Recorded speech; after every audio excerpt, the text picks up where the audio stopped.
চার ম্যাচ দেখা যাবে না, চলে গেল বলটা মাঠের বাইরে। দুর্দান্ত একটা শট নিয়ে বলটা মারছে, চলে গেল।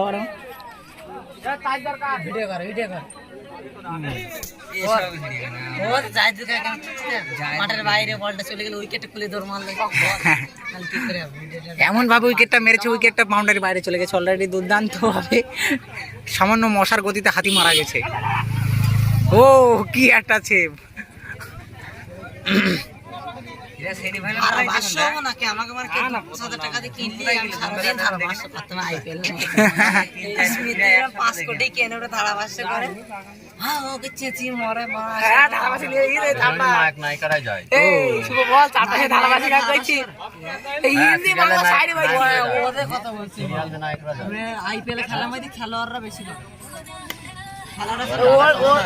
খেলোয়াড়রা বেশি